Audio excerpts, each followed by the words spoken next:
Hi, I'm Kelly and I draw things, and if you have art block or have trouble finding inspiration, here are some ways I find inspiration for my art. So just for context, when I say my art, I do a lot of visual storytelling, so that's a lot of comics and illustration. So like a lot of people, I find inspiration from the world around me. And I break the world down into two different categories, things I like and things I do. Let's talk about things I like first. So things I like can be a lot of different things. It can be media I consume, other people's art, movies, TV show, video games, all that stuff. Most of the time, whatever I make personally art-wise could sit together on a shelf with everything else that I like. For example, I really like books, shows, video games with anthropomorphic animals. Think Zootopia, Beastars, Bluey, all of that. So I end up drawing a lot of anthropomorphic animals in my art as well. I feel like artists are a little bit like sponges, like we consume the world around us and whatever we like the best comes back through in our art. So in the same aspect, I really like cats. And I would draw a lot of cats. And I actually thought this was a bad thing for a long time because I naturally drew similar stuff over and over and over again. And while I do think it's important to draw new things to expand your knowledge base on what you can draw, I finally just leaned into drawing cats and it made me really happy. And I found a really great niche for my work, and other cat lovers found my work, so I built this little community of cat art lover people, and it works really well. And my work got better because I liked doing it. I liked what I was making. So, kind of a win on all fronts. But you can do that with anything you like. If you like plants, make art about plants. If you like shopping for shoes, draw a character with cool shoes. If you have an interest in fashion, draw fashionable characters, or characters in the outfits that you can't afford that you would really like to. If you like a TV show a lot, draw fan art, who cares? As long as you like what you're making, it's going to look better. So lean into what you like. And not only will your work start to look better because you're happier making it, but you could also start to build a community of people that like the same thing. And therefore, they like your art because of it. So more eyes on your work, win-win. If you have another hobby, make it about that. If you're an ice skater, cool. Write about being an ice skater. Or write a story about an ice skater that isn't you. It doesn't have to be you. If you like to spend time with your friends, make art for your friends. Or about something you and your friends did together that you thought was really fun or funny. If you cook, draw out your recipe's ingredients. There's a whole Instagram page dedicated to this. It's called They Draw and Cook, and people just draw what they cook. It's really interesting because there's a ton of people that do it. So those are some simple ways of taking things and ideas you like and finding ways for them to inspire you in your work. Now you can take this a step further and really break down and analyze what you like in art consuming and why, and then put those themes back into your work where it's a little more abstracted, a little more developed. I will use Steven Universe as an example. Steven Universe was a TV show that aired on Cartoon Network. It's currently on HBO if anyone wants to watch it, but I love Steven Universe. And after some reflection, I can break down the elements I like from the show and then reincorporate them into my own work. But first, I have to identify the elements I like. So art style-wise, I like the color palettes. I like that everything is sparkly all the time. Emotionally, I appreciate the tender moments that they weave into the story that feel really authentic, and then it's paired with comedy that I find really funny. And then the combo of slice of life plus a twist, in this case, gem magic, which does a really cool thing, I think, of allowing me to connect with the character over day-to-day activities, but then also has a twist and is very interesting, and I want to know and learn more about the magic side of the story. For example, the character does his laundry. We all do laundry, very connectable, but his washing and drying machines are way up in a temple on a statue hand. So it takes something mundane and makes it interesting. But because we're familiar with it, we can also connect with it. So I can take these aspects of Steven Universe, think about my own experiences that align with those, and then use those personal experiences to then influence my work. So it's kind of a combo. And once you start breaking down the things you like into categories like this, you will see commonalities. For example, there are a lot of slice of life stories with a magic twist that I like. Therefore, I create a lot of slice of life stories with a magic twist. So I can take all these aspects that I like from the show and combine them with my own experiences to influence my work. For example, I can take their color palettes, analyze them, find similar color palettes that could work with my work, and then use them. I could find moments in my life that make me feel the same emotions I feel when I watch the show and make work about those.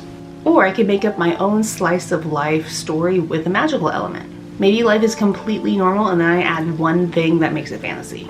And then I can write my own slice of life fantasy story with really great heart-to-heart moments that still has a sense of adventure.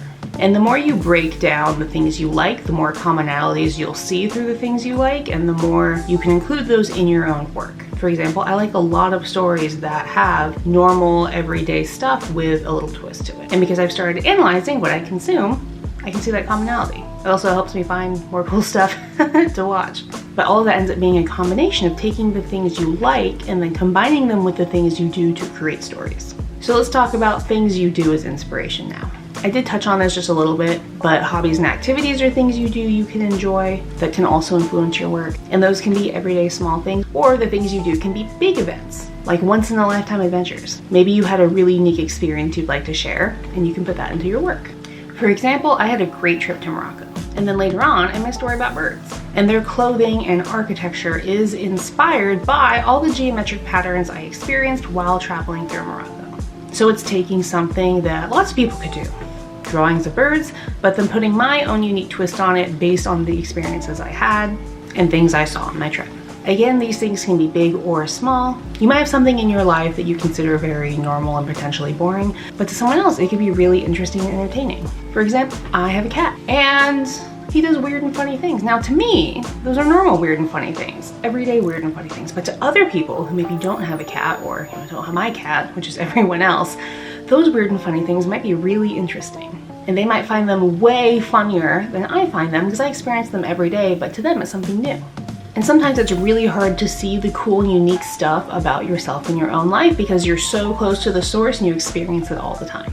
All right, now being inspired by things I do does also mean I actually have to do things, which can be hard. I like sitting at my desk and working, but is that gonna bring me more inspiration in the world? No, it's not. I actually have to leave my desk and my drawing supplies and go out into the world to have a well-rounded experience to be able to inspire my work. Because if I don't, I just end up recycling my own experiences or media I've consumed and everyone else consumes, and there's not much unique about it. It's kind of like a sponge. You put a sponge in the water, you squeeze it, fills up with water.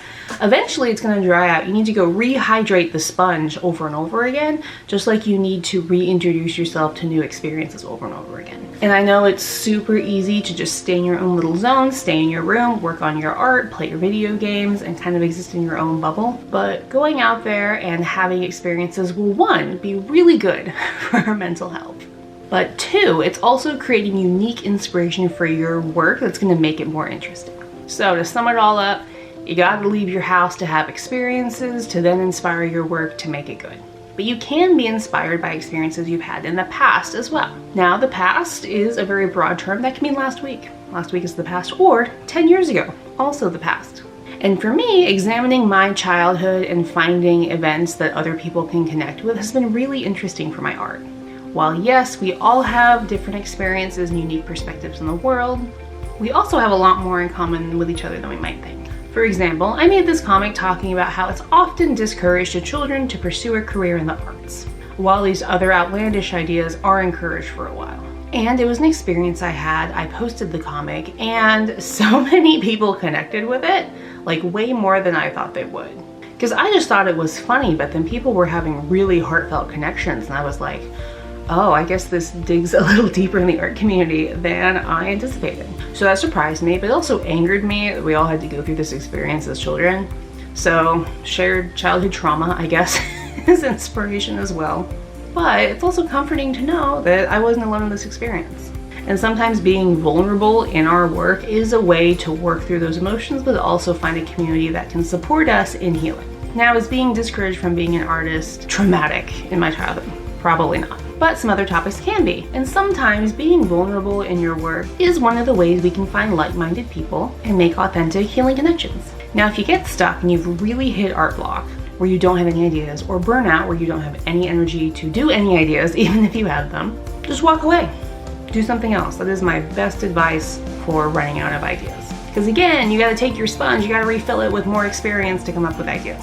But walking away from your art can be really hard to do, especially if there's a deadline. If you are pursuing a creative career or an art school, you have a deadline and you have to be creative whether you want to be or not. But walking away for even a moment can really help provide clarity on some things. So when possible, I think it's really helpful. So when I get stuck, I just take a break. And then when I'm doing whatever I'm doing on my break, my mind is subconsciously working on that problem I got stuck on. And sometimes it'll give me an answer, which is really cool. So I think it's really helpful to take breaks. Even if you don't want to, sometimes it's the best thing for you. All right, so to recap, you can draw inspiration from things you like. This can be other art, nature, hobbies, social media, movies, video game shows, all of the things that you like. If you like it, make art about it.